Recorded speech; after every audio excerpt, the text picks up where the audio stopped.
오늘 한번 창세기 37장으로 한번 넘어가 보시죠. 창세기 37장에 요셉에 관한 사건이 나옵니다. 그래서 네 사람이 나온다 그랬어요. 아이, 야요 이렇게 네 사람이 나온다 그랬죠. 아브라함, 이삭, 야곱, 요셉. 그 중에 37장부터 50장까지가 요셉에 관한 사건이 기록되어집니다. 37장 1절인데 창세기 37장 1절 말씀 한번 읽어주시겠어요? 시작. 땅에 거주하였더니 야곱의 족보는 이러하니라. 그 다음 읽어볼까요? 요셉이 17세의 소년으로서 그의 형들과 함께 양을 칠 때에 그의 아버지의 아내들 빌하와 실바의 아들들과 더불어 함께 있었더니 그가 그들의 잘못을 아버지에게 말하였더라. 제가 사실은 그 성경대학 때 12지파에 대한 부분을 하려고 그랬는데 너무 12지파 이 지도도 복잡하고 일어난 지형의 사건도 복잡하고 그래서 조금 미뤘어요. 성경이 좀 공부되면 12지파를 말씀드릴 텐데 일단은 야곱의 족보 중에 요셉이 나와요. 야곱이 12아들을 낳습니다. 4명의 부인을 통해서 12아들을 낳는데 그 중에 11번째 아들이 요셉이에요. 요셉의 이름 뜻은 날마다 이긴다 이런 뜻이 있어요. 매일 승리한다 이런 개념을 가지고 있는데 요셉이 17살이에요. 17살인데 이런 개념을 한번 잘 생각하세요. 하나님께서는 모든 걸 다 하실 수 있으세요. 그런데 누굴 통해서 하시느냐? 사람을 통해서 하세요. 그래서 하나님께서는 어떤 일을 이루실 때는 사람을 준비시키세요. 출애굽을 하시려고 그래요. 하나님께서 그냥 이스라엘 백성들을 반짝 들어서 애굽에서 가나안으로 옮기실 수도 있지요. 그런데 모세를 준비시키세요. 아브라함을 준비시키셔서 이스라엘 민족을 만드시고 모세를 준비시키셔서 출애굽을 시키시고 요셉을 준비시키세요. 그럴 때는 하나님의 원대한 구원의 계획이 있는 거예요. 세례 요한을 준비시키세요. 그래서 예수님의 길을 열어가시죠. 바울을 준비시켜서 복음서를 쓰게 하시죠. 성경을 쓰게 하시죠. 그런 것처럼 사람을 준비시키셔서 하나님 일을 하게 하세요. 그 준비된 사람, 그들이 여러분 되시기를 간절히 바랍니다. 하나님 앞에서 주인공으로 살아간다. 이 세상에 이것보다 재밌는 게 어디가 있어요? 가장 주인공으로. 여러분 주인공 중에서 가장 짧은 어찌 보면 엑스트라 같은 역할인데 가장 짧은 역할을 감당했지만 오늘날까지 가장 많이 칭송을 듣는 주인공이 한 분 있어요. 스데반 집사님이에요. 스데반 집사님은 설교 한 편 하고서 돌에 맞아 죽었어요. 그런데 그 설교를 읽어보면 모든 설교자의 고백이에요. 저런 설교 한 편 하면 죽어도 되지. 그런 거예요. 저런 설교 한 편만 할 수 있다면 그거 한 편 하고 죽어도 감사하지. 그런 영감이 가득한 설교예요. 오죽하면 성경에 기록된 설교일까요? 하나님의 성령으로 충만한 거예요. 주인공으로 산 거예요. 그러니까 어떤 사람은 길게 살면서 주인공 하기도 하고 어떤 사람은 짧게 살면서 주인공이기도 해요. 그런데 하나님 편에 서 있는 주인공이야지. 오늘 새벽에 우리가 가룟 유다가 예수님을 팔 생각을 했다 그랬는데 그렇게 악당 쪽에 서 있는 주인공 얼마나 비참해요.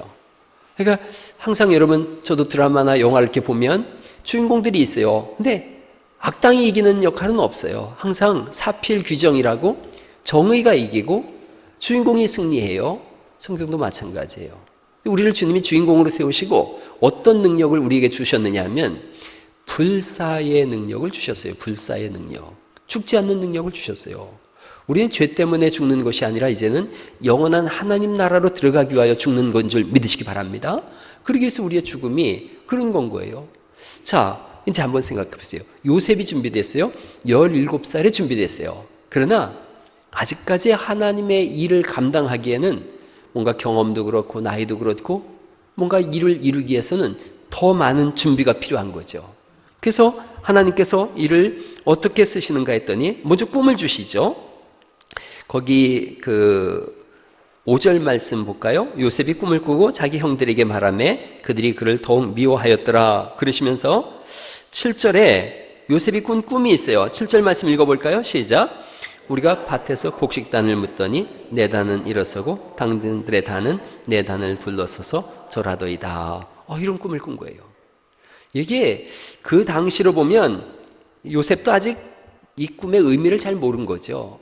형제들을 얘기하는 거예요. 당신들이 나한테 절하더이다. 내가 높아질 거요. 당신들 위해 군림할 거요. 이런 생각으로 표현을 한 거예요. 그리고 형들이 당연히 미워하죠. 이 꿈을 우리가 창세기 50장까지 보면 이미 우리는 알고 있죠. 열방과 민족이 요셉한테 와서 엎드리게 되어지고 요셉이 곡식단을 베풀어서 그들을 먹여 살리는구나. 세상의 양식으로 사는 것이 아니라 하나님이 준비해 준 요셉의 양식을 통해서 중동 땅이 살았구나. 우리가 오늘날 구원사적인 입장에서 보면 알 수가 있죠. 오늘날 마찬가지죠. 우리가 준비한 하늘 양식으로 세상이 사는 것이지 세상이 준비한 걸로 우리가 사는 게 아니다라는 거죠. 그런 개념인 거죠. 그의 형들이 오해하는 거죠. 그의 형들이 그에게 이르되 내가 참으로 우리의 왕이 되겠느냐? 참으로 우리를 다스리게 되겠느냐 하고 그의 꿈과 그의 말로 말미암아 그를 더욱 미워하더니 그랬어요. 9절 말씀 또 읽어볼까요? 9절 시작.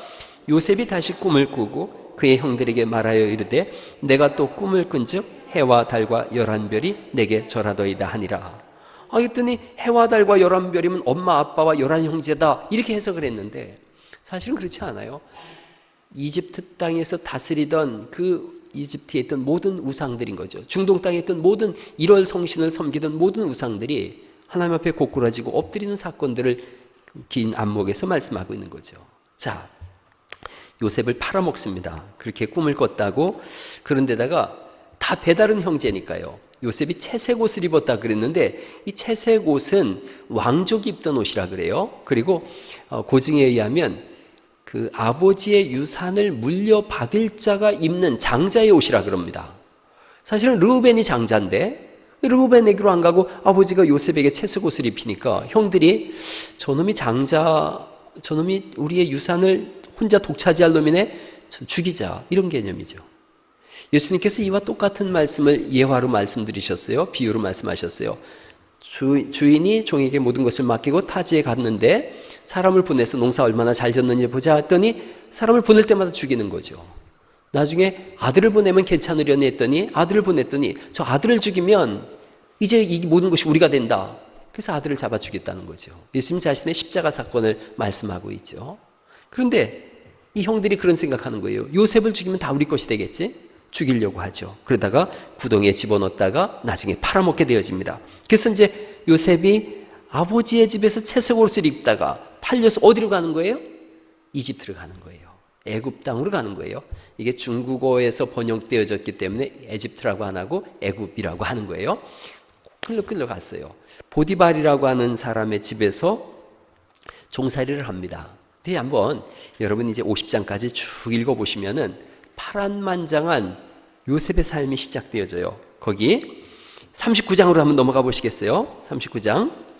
요셉이 이끌려 애굽에 내려가매 바로의 신하 친위대장 애굽 사람 보디발이 그를 그리로 데려간 이스마엘 사람의 손에서 요셉을 사니라. 근데 2절 말씀 읽어보죠. 2절 시작. 여호와께서 요셉과 함께 하심으로 그가 형통한 사람이 되어 그의 주인 애굽 사람의 집에 있으니. 이렇게 되어져요. 요셉을 하나님이 쓰시려고 길러내시는 거예요. 키우시는 거예요. 그러자 요셉이 있는 곳에 형통함이 있더라는 거죠. 여러분이 있는 곳에 이런 은혜가 있길 간절히 바랍니다. 그분하고 있으니까 형통해져. 이런 거예요. 사람이 그런 복이 있어야 돼요. 저 사람하고 있으면 왠지 좋은 일이 자꾸 생기네? 이런 건 거죠. 그럼요. 거기 3절에 주의 주인이 그의 주인이 여호와께서 그와 함께 하심을 보며 또 여호와께서 그의 범사에 형통하게 하심을 보았더라. 그런 거예요. 근데 좋은 일만 있으면 참 좋은데 그런데 거기 6절 말씀 볼까요? 6절 같이 한번 읽어보죠. 시작. 주인이 그의 소유를 다 요셉의 손에 위탁하고 자기가 먹는 음식 외에는 간섭하지 아니하였더라. 요셉은 용모가 빼어나고 아름다웠더라. 이렇게 써 있어요. 요셉이 너무너무 잘생긴 거예요. 그랬더니 7절에 그 후에 그의 주인의 아내가 요셉에게 눈짓하다가 동침하기를 청하니 요셉이 도망가는 거죠. 그러자 12절 말씀이에요. 그 여인이 그의 옷을 잡고 이르되 나와 동침하자. 아주 뻔뻔스러운 여자죠. 그러나 요셉이 자기의 옷을 그 여인의 손에 버려두고 밖으로 나가매 그랬더니 거꾸로 이제 이 여자가 미투하는 거예요. 미투. 15절 말씀이에요. 15절. 그가 나의 소리 질러 부름을 듣고 그의 옷을 내게 버려두고 도망하여 나갔느니라 하고 그러고서 17절 말씀 볼까요? 이 말로 그에게 말하여 이르되 당신이 우리에게 데려온 히브리 종이 나를 희롱하려고 내게로 들어왔으므로 그리고 18절 말씀 읽어보죠. 시작. 내가 소리 질러 불렀더니 그가 그의 옷을 내게 버려두고 밖으로 도망하여 나갔나이다. 적반하장도 뭐라 그러는 거죠? 유분수지. 이렇게 되어진 거죠. 그래서 감옥에 갑니다. 주인이 19절 말씀에 이 말을 듣고 심히 노한지라. 그러고서 이 주인의 이 보디발의 행동이 이상해요. 20절에 보면 이에 요셉의 주인이 그를 잡아 어디에 가둬요? 옥에 가뒀는데 그 옥은 어디예요? 왕의 죄수를 가두는 곳이었더라. 이게 하나님의 손길이에요. 여러분, 이집트에 팔려간 노예예요. 이 당시 노예는 노새와 똑같았다 그래요. 노새는 말을 못하고 노예는 말을 한다. 이거 한 가지 차이예요. 노예가 자기 부인을 겁탈하려고 그랬어요. 자, 마음이 정말 착한 여러분은 그런 걸 모르겠지만 죽일까요? 살릴까요? 그게 사형이죠. 이건 뭐 다른 이유가 없는 거예요. 당장 목을 쳐라. 능지처참해서 본을 보여라. 이렇게 돼야 돼요. 더군다나 이 당시에 이런 이제 성경 외의 기록을 보면 보디발은 내시 출신이었다 그래요. 내시 출신인데 큰 전공을 세워서 친위대장이 됐대요. 그러니까 왕이 선물을 줬는데 예쁜 여자를 줬어요. 왕도 좀 고약하지. 뭐 내시한테 선물이 여자가 뭔 필요 있다고. 그러니까 이 가장 예쁜 여자를 선물로 줬대요. 남편은 남자 구실을 못하는데 보니까 너무 잘생긴 종이 들어왔어요. 그랬으면 이 보디발의 마음속에는 분노가 더 크죠. 저놈이 노예 주제에 당장 죽이라고 했을 거예요. 그런데 보디발도 아는 거예요. 자기 부인을. 저 여자가 또 자기 종도 알고 요셉이 그런 사람이 아니라는 것과 자기 부인이 얼마나 바람난 여자인지 잘 아는 거예요. 그러니까 분노한 거예요. 그렇지만 죽이질 않고 왕의 죄수를 가두는 감옥에 두는 거예요. 자, 여기서 또 사건이 이렇게 되어집니다. 21절 말씀이죠. 21절 말씀 또 읽어볼까요? 시작. 여호와께서 요셉과 함께 하시고 그에게 인자를 더하사 간수장에게 은혜를 받게 하시매. 그랬어요. 아니, 세상에 죄수가 간수장한테 은혜를 베풀다니요. 이게 하나님이 함께 하심이에요. 상황과 상관없어요. 환경과 상관없어요. 간수장이 옥중제수를 다 요셉의 손에 맡김으로 그 재반 사물을 요셉이 처리하고 간수장은 그의 손에 맡긴 것을 무엇이든지 살펴보지 아니하였으니 이는 여호와께서 요셉과 함께 하심이라. 이게 복이라고 말씀하는 거예요. 우리가 마태복음 5장에 있는 팔복을 말씀드릴 때 제가 복이 있나니라는 것은 하나님이 함께 하신다는 뜻인데 하나님이 요셉과 함께 하셨어요. 그래서 복인 거예요. 여호와께서 그를 범사에 형통하게 하셨더라. 근데 그 형통이 어디 속에 있는 거예요 지금? 감옥 속에 있는 거예요. 감옥에 있어봐야 형통해봐야 얼마나 형통하겠어요? 그런데 성경은 계속 감옥에 있다는 얘기를 하지 않고 하나님이 그와 함께 계신다고 말씀하고 있고 그가 복 있는 사람이라고 해요. 여러분, 우리의 상황과 환경이 어떠할지라도 하나님이 함께 하시면 거기가 복 있는 곳인 줄 믿으시기 바랍니다. 누가 구역 가족 중에 그런 글을 한 거 올리셨던 것 같은데 아닌가? 뭐 그런 걸 제가 읽어봤어요. 어제 우리 구역 예배 때 있었던 거네요. 감옥과 교회의 공통점과 다른 점이 있다는 거죠. 또 뭐 감옥과 교회의 공통점은 뭐예요? 둘 다 그 안에 들어가 있는 거예요. 다른 점이 있어요. 자유함이 있느냐? 아니 감사가 있느냐? 불평이 있느냐? 이건 거예요.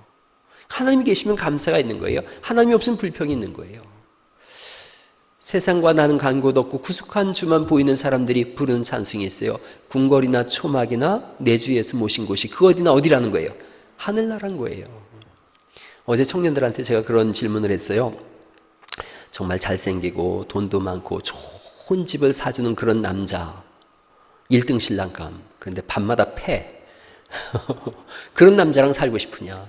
그냥 수수하고 많은 건 없어도 그래도 자기밖에 모르는 그런 남자랑 살고 싶으냐? 그랬더니 청년들은 다 후자인 남자랑 살고 싶다 그랬어요. 근데 이제 인생을 한 50대쯤 넘어선 분들은 밤마다 패도 괜찮요. 돈 있으면 가서 마사지 받으면 되지. 여러분, 뭐가 진짜 행복인지를 우리가 자꾸 놓치고 있어요. 지난번에 아픈 아기를 보면서 장애인 아기를 보면서 다 그런 얘기했어요. 아유, 그냥 공부 못해도 괜찮아. 우리 어릴 때 들었던 TV 선전 문구예요. 꼴등이라도 좋다. 튼튼하게만 자라다오. 이놈들이 너무 튼튼하게만 자랐어. 근데 그것만으로도 감사해야 되는데, 여러분 아기가 안 생겼을 때, 우리 집도 아기 안 생겨서 제가 지난주에 그랬지, 1년간 기도해서 아기 낳았다고요. 아기가 안 생겼을 때 하나님 아기 주세요, 아기 주세요. 그래서 그 아기가 나왔어요. 얼마나 이쁘고 귀여워요. 그런데 좀 지나면 열받으면 족보에서 파내내 마네 이러고 있잖아요. 그렇죠? 뭔가 자꾸 본질을 놓쳐버리는 거예요. 뭐가 진짜 행복이며 뭐가 진짜 복인지를 잘 놓치는 거예요. 사실 이렇게 속이 고장나서 못 먹는 분들 보시면 사실은 짜장면 한 그릇 확 먹는 게 그게 얼마나 복인데요. 그 제가 짜장면 먹을 때 이 얘기하면 앞으로 여러분들 짜장면 안 먹을 것 같아가지고 얘기 안 해야 되겠다.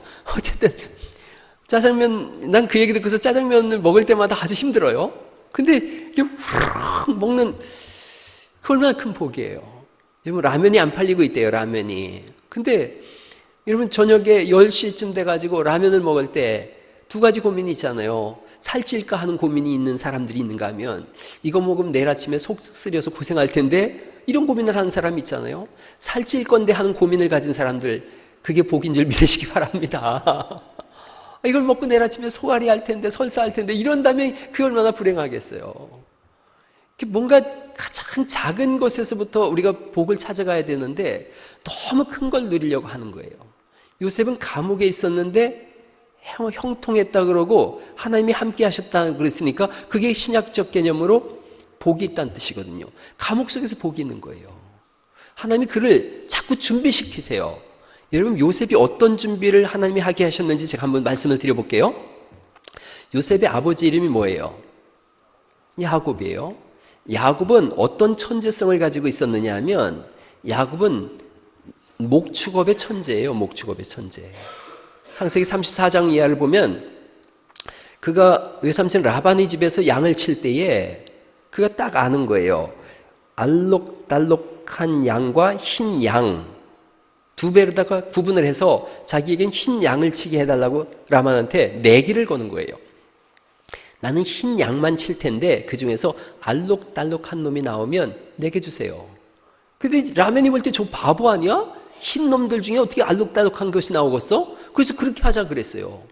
근데 야곱이 흰 양만 치면서 거기에 신풍나무며 뭐 이렇게 알록달록한 나무가지를 꽂아놨더니 새끼를 낳는데 흰 놈이 나오는 건 힘이 없고 알록달록한 놈이 나오는 건 점점 튼실한 놈만 나와서 나중에 야곱이 뭐가 됐대요? 거부가 됐다는 거예요. 거부가. 그걸 뭐 신앙적으로 믿음적으로 해석해가지고 신풍나무랑 떡갈나무랑 이렇게 알록달록한 놈을 낳더니, 그리고 기도했더니 흰 양이 알록달록한 놈을 낳더라, 그렇게 해석할 수도 있지만 야곱은 그때 목축업을 하면서 가만히 살펴보는 거예요. 이상하다. 흰 양들끼리 교배를 했는데 얼룩달룩한 남이 나오네. 근데 이놈들은 더 튼튼하네. 이게 뭐 유전법칙이잖아요. 유전법칙. 이런 관찰력이 있는 거예요. 하나님 주신 지혜 속에 관찰력이 있는 거죠. 목축업의 천재예요. 남의 집 종살이로 들어갔다가 나올 때는 거부가 돼서 나왔어요. 그러니까 외삼촌 라반이 볼 때 저놈이 우리 거 다 뺏어가네, 이런 마음이 들어서 그 양을 되찾으려고 쫓아오기까지 하잖아요. 그 아버지 아들이 요셉이에요. 요셉이 태어나서부터 17살 때까지 뭘 봤느냐? 목축업하는 아버지를 보는 거죠. 양을 치는 아버지. 그가 구덩이에 팔릴 때도, 구덩이에 던져질 때도 형들이 지금 목축하면서 양털 깎는 곳으로 가던 때였거든요. 그 정도로 넓은 목초지를 가지고 있었다는 거죠. 집에서 멀리 떠나갈 정도로, 양이 먹는 풀이 너무 많으니까 멀리 떠나갈 정도로 거부가 된 야곱. 그 야곱에게 그가 배운 거예요. 여러분 이삭이 얼마나 농사를 잘 짓는지 아시죠? 이삭이 농사를 졌더니 하나님이 그때의 복을 주심에 그가 100배의 속출을 거뒀대요. 100배의 소출. 이 집은 천재 집안인 거예요. 더군다나 야곱의 부인 쪽으로는, 라반과 야곱의 부인 쪽으로는 또 사기에 있어서는 일가견이 있는 집안이에요.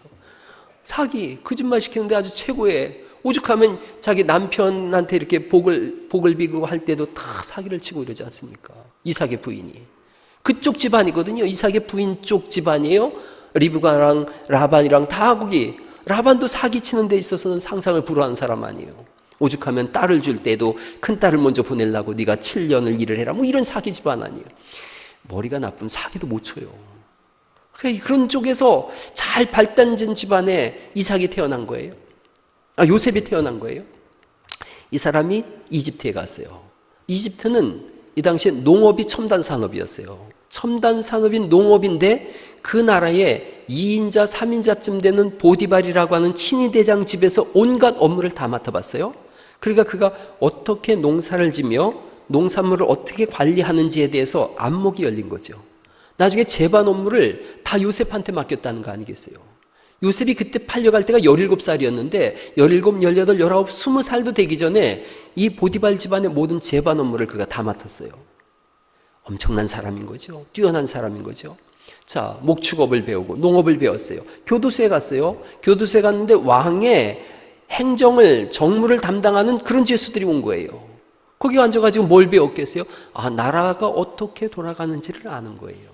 정치하는 사람들 만나면 맨날 정치 얘기만 하잖아요. 목사님들도 난 제일 싫어하는 게 목사님들이 정치 얘기하는 건데 꼭 정치 얘기를 끊임없이 이렇게 해요. 그 얘기 들어보면 내가 아는 수준에서만 이렇게 얘기하지 그걸 넘어선 얘기를 거의 못하고 있는데 여기는 다르거든요. 정치인 수용소예요. 여기서 떡 맡은 관원장, 술 맡은 관원장을 만나는 거예요. 그 얘기는 여기 본문에 보면 왕의 죄수를 가두는 곳이라는 거죠. 왕의 측근에서 정치를 논하던 사람들과 함께 있었어요. 그러니까 정치를 배우는 거예요. 거기다가 하나님이 함께 하셨어요. 범사에 형통하게 하는 거예요. 어느 날 요셉이 관원장들의 꿈을 해석하죠. 꿈을 해석하고 그러고서 바로의 꿈을 해석해요. 바로의 꿈은 우리가 아시다시피 나일강에서 7 황수가 들어왔는데 너무 튼실했어요. 그런데 뒤이어 따라 나온 7 황수가 아주 바짝 마른 황소가 이 튼실한 황소를 확 잡아먹는 꿈을 꾼 거죠. 바로가 그냥 식은땀이 흘러가지고 확 깼어요. 다시 잠들었어요. 그랬더니 7 이삭이 막 튼실한 7 이삭이 나왔는데 그 다음에 바짝 마른 7 이삭이 나오더니 또 다 잡아먹은 거죠. 얼마나 놀랬겠어요. 그래서 41장 8절 보시겠어요? 41장 8절. 아침에 그의 마음이 번민하여 사람을 보내어 애굽의 점술가와 현인들을 모두 불러 그들에게 그의 꿈을 말하였으나 그것을 바로에게 해석하는 자가 있었대요, 없었대요? 없었다는 거죠. 그랬더니 그때 살아난 술 맡은 관원장이 바로한테 말하는 거죠. 내가 이런 꿈을 해석하는 자를 알고 있습니다. 바로가 불러들였어요. 너 꿈을 해석해봐라. 그랬더니 딱 해석하는 거죠. 25절 말씀.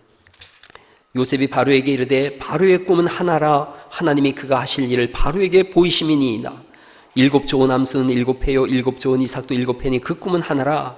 그 후에 올라온 파리하고 흉한 7소는 7년이요 동풍에 말라 속이 빈 7 이삭도 7회 흉년이니. 그러면서 29절 온 애굽 땅에 7회 큰 풍년이 있겠고 후에 7회 흉년이 들므로 애굽 땅에 있던 풍년을 다 잊어버리게 되고 이 땅이 그 기근으로 망하리니. 후에 든 그 흉년이 너무 심함으로 이전 풍년을 이 땅에서 기억하지 못하게 되리이다. 이렇게 얘기한 거예요. 2번 겹쳐꾼 것은 하나님이 반드시 일을 할 겁니다. 그럼 어떻게 해야 되냐? 그럴 때 요셉이 그야 내가 모르죠. 그랬다 그러면 요셉은 아마 바로왕 앞에서 선물 하나 받고 그래 됐다 그만 가봐라 그리고 끝났을 거예요. 어떻게 해야 되냐 그러면 요셉이 딱 대답하는 거죠. 거기 34절 말씀 33절이죠. 이제 바로께서는 명철하고 지혜 있는 사람을 택하여 애굽 땅을 다스리게 하시고 바로에게서는 또 이같이 행하사 나라 안에 감독관을 두어 그 7회 풍년에 7 땅의 5분의 1을 거두되 10분의 1은 너무 적고 5분의 2는 너무 많으니까요. 5분의 1을 거두되 그들로 장차 올 풍년의 모든 곡물을 거두고 그 곡물을 바로의 손에 들려 양식을 위하여 각 성읍에 쌓아두게 하소서. 왜냐하면 애굽까지 가지고 오려면 너무 머니까 각 성에다가 쌓아두고 거기에 보관하게 하소서. 이와 같이 그 곡물을 이 땅에 저장하여 애굽 땅에 임할 7회 흉년에 대비하시면 땅이 이 흉년으로 말미암아 망하지 아니하리이다. 그랬더니 바로가 그런 사람이 누구냐? 요셉이 뭐라 그랬겠어요? 이러고 있는 거죠. 뭘 멀리서 찾으려고 합니까? 여기 있지 않습니까? 거기 39절에 요셉에게 이르되 하나님이 이 모든 것을 네게 보이셨으니 너와 같이 명철하고 지혜 있는 자가 없도다 그러시는 거예요. 그러면서 반지 42절 자기의 인장 반지를 빼어 요셉의 손에 끼우고 그에게 세마 보슬이 피고 금사슬을 목에 걸고 이렇게 하는 거죠. 애굽의 총리가 되게 했어요. 그때 나이가 30살이에요. 하나님께서 17살에 요셉을 준비시키시고 30살까지 훈련시키셔서 중동 땅에 임할 모든 흉년을 맡게 하세요. 그가 나중에는 7년 풍년 동안에 다 걷어들여요. 다 걷어들여요. 그래서 왕궁에 모든 그 왕궁에 있던 그 돈이 다 재정이 파탄났어요. 8년째 되던 해 만약에 여전히 풍년이 든다면 요셉은 목이 잘렸을 거예요. 네가 이 왕궁을 파탄낸 놈이다. 목이 잘렸을 거예요. 그런데 8년째 아니나 다를까 극심한 흉년이 오죠. 그리고 9년째 더 큰 흉년이 왔어요. 그때 이미 요셉의 몸값은 금값이 된 거죠. 이때 요셉이 한 일이 뭐냐? 아버지와 형님들을 다 불러들이는 거예요. 불러들여서 그가 고센 땅에서 목축업을 만약에 그들이 첨단 상업인 농업을 했다면 이집트 사람들과 역시 혼합되어져서 이스라엘 민족은 사라졌을 거예요. 고센 땅에서 이집트 사람들이 제일 싫어하는 게 목축업이거든요. 목축업을 선택해서 고센 땅에 딱 독립지구를 갖고 그 나라를 세워가는 거예요. 하나님은 사람을 준비시키세요. 사람을. 제가 몇 달 전에 그 극동방송에서 하는 그 방송이 하나 있었어요. 거기 저를 와서 이렇게 질문하면 대답해주는 그런 프로그램이에요.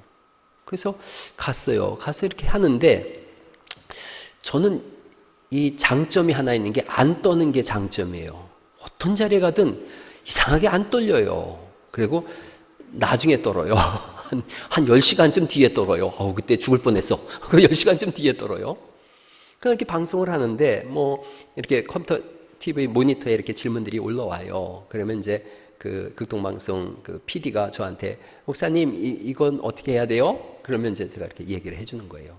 이렇게 하는 것이죠. 신앙생활은 이렇게 하는 겁니다. 또 이렇게 답을 이렇게 애매하게 주면 질문한 사람이 이것도 아니고 저것도 아닌 거에 대해서요. 그러니까 믿음 안에서 똑부러지게 답을 줘야 돼요. 그걸 했어요. 1시간을 했어요. 그러고 났는데 원래 그 프로를 하기로 했던 한 분이 있었대요. 근데 이분이 모니터 경직증이 있는 거예요. 그래가지고 마이크만 갖다 대면 떨어가지고 막 침도 이렇게 생기고 막 그래서 못한 거예요, 그분이. 그래서 이제 저는 이렇게 그 뭐라 그러는 거예요? 스페어로다가 이렇게 들어간 거예요. 후보로다 이렇게 대타로 들어간 거예요. 근데 대타가 홈런을 쳐버렸네. 그래서 4월 26일부터 제가 방송을 하게 됐습니다.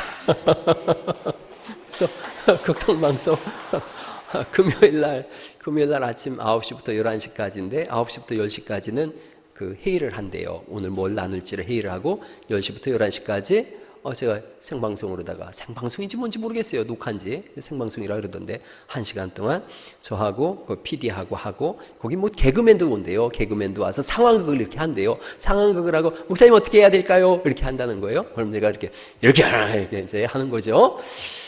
그래서 그거 하게 됐어요. 근데 그분들이 제가 이제 극동방송 가서 10분 설교를 한번 하고 왔거든요. 새벽에 설교해달라 그랬는데 뭐 아침 8시에 설교해봐야 얼마나 길게 하겠어요. 그래서 내가 설교를 짧게 하는 사람입니다. 길게 못합니다. 그리고 10분 설교인데 7분 하고 왔더니 너무 좋아하더라고요.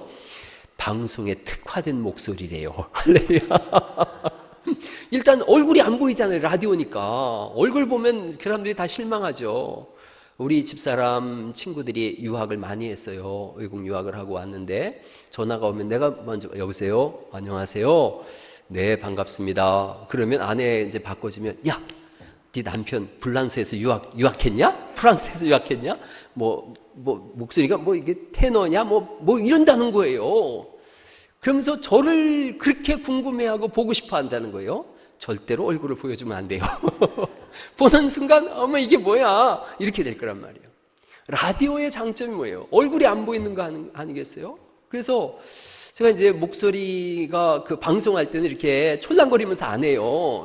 설교할 때는 이렇게 촐랑거리면서 하지. 방송할 때 여러분 안녕하세요. 갈릴리교회 송홍준 목사입니다. 이렇게 부드럽고 편안하게 해요. 근데 제가 잘 쓰는 표현이 있어요. 기독교 대한복음교회 갈릴리교회 송홍준입니다. 이렇게 얘기를 해요. 기독교 대한복음교회라는 표현을 제가 꼭 써요. 우리 교단에 대해서 오해가 많은 거예요, 사람들이.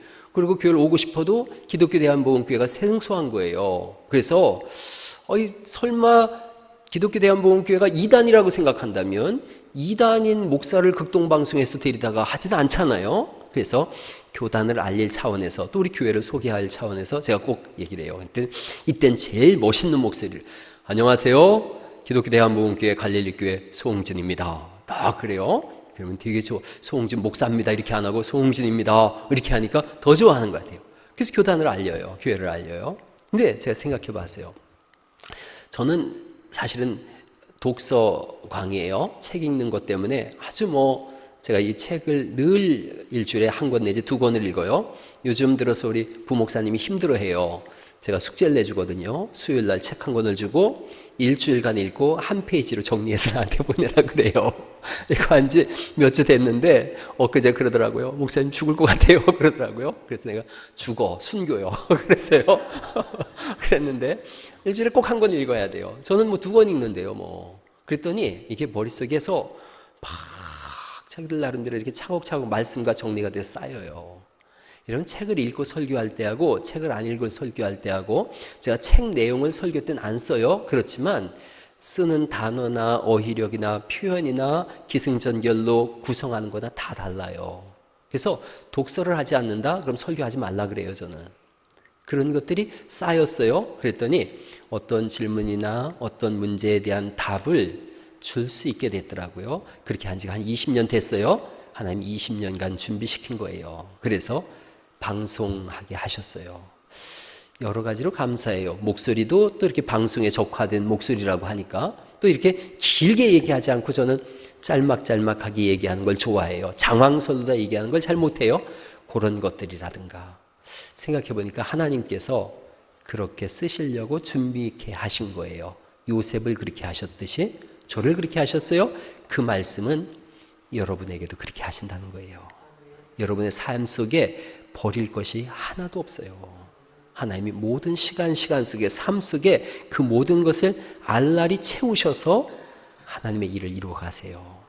오늘 우리에게 새로 오신 분이 고향이 부안인데 부안에서 흑역사가 젊은 시절에 있어가지고 아주 부안을 싫어한다 그래요. 그때 우리 권사님이 우리 목사님도 흑역사가 있어요 그러던데, 흑역사도 선으로 쓰실 줄 믿으시기 바랍니다. 여러분 속에 어떤 흑역사가 있어요? 여러분 삶 속에 어떤 아픔이 있었어요? 하나님이 로마서 8장 28절에요. 하나님을 사랑하는 자, 곧 그 뜻대로 부르심을 입은 자들에게는 모든 것이 합력하여 선을 이루게 하신다라는 것을 믿으셔서 모든 삶 속에 개입하셔서 인도하시는 하나님 앞에서 선한 역사와 열매를 만들어 가시기를 예수님의 이름으로 축원합니다.